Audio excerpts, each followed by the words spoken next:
We'll start our questions this morning with Senator Kennedy. Thank you, Mr. Chairman, for that courtesy. Madam Vice Chair,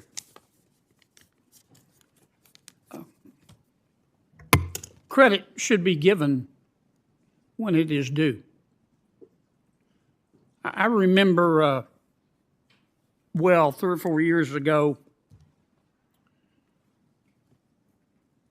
Chairman Powell and others were giving a report on the economy. Inflation was 9%. Was gutting the American people like a fish.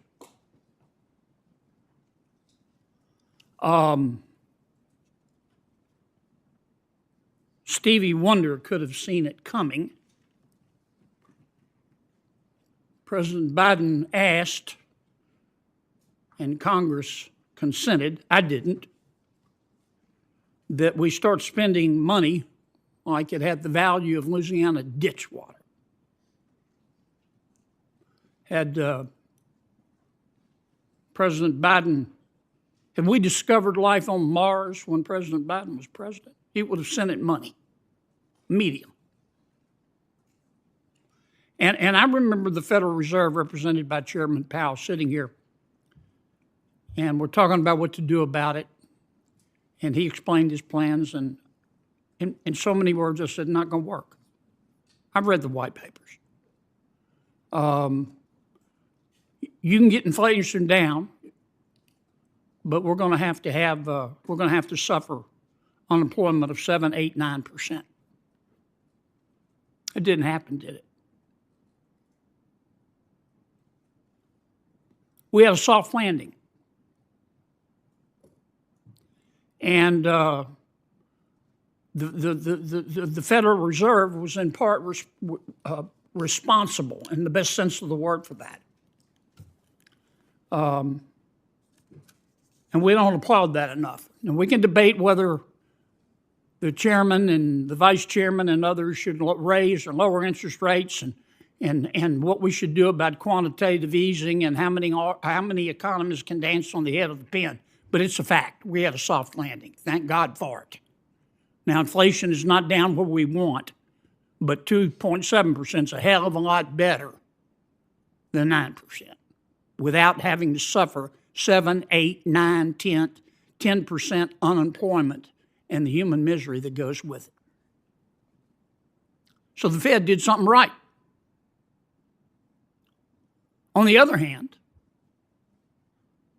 what in God's name was the Fed and some of your other agencies thinking when you allowed banks to... In a fiery Senate hearing, Senator John Kennedy delivers a surprising mix of praise and sharp criticism. First, he credits the Federal Reserve for engineering a historic soft landing, bringing inflation down from 9% without triggering massive unemployment. Then, the tone shifts. Kennedy grills the Fed's leadership over controversial debanking practices that he says threaten fundamental American freedoms. Was the Fed's inflation fight a success story? And what really happened with reputational risk and financial access? This breakdown covers every key moment, sharp exchange, and major implication. Debank customers for reputational risk. Are you kidding me? Why did you allow that to happen? Because you didn't like their politics. Or you didn't like the products they made. I mean, do you think it would be fair? Senator Warren's not here, so I hesitate to talk about it. Senator Warren was a distinguished professor at Harvard University. Some people don't like Harvard. Some people don't like their politics. How could you possibly allow a bank to have the option? I'm not saying they did it, but to debank someone like Senator Warren. I'm using her as a hypothetical example because you didn't like her politics. And you can say the same thing about gun manufacturers and oil and gas and anybody you don't like. and you let the banks do it. What in God's name were y'all thinking, Madam Vice Chair?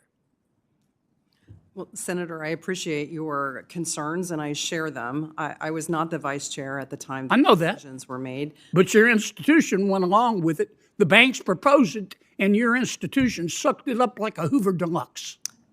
In my view, debanking is never an appropriate activity. It is, every American in this country should have access to financial services, and they should not be limited from access to those services based on their political, religious beliefs, or their engagement in a particular business that may be disfavored but is legally Let me tell you, folks, this isn't over yet.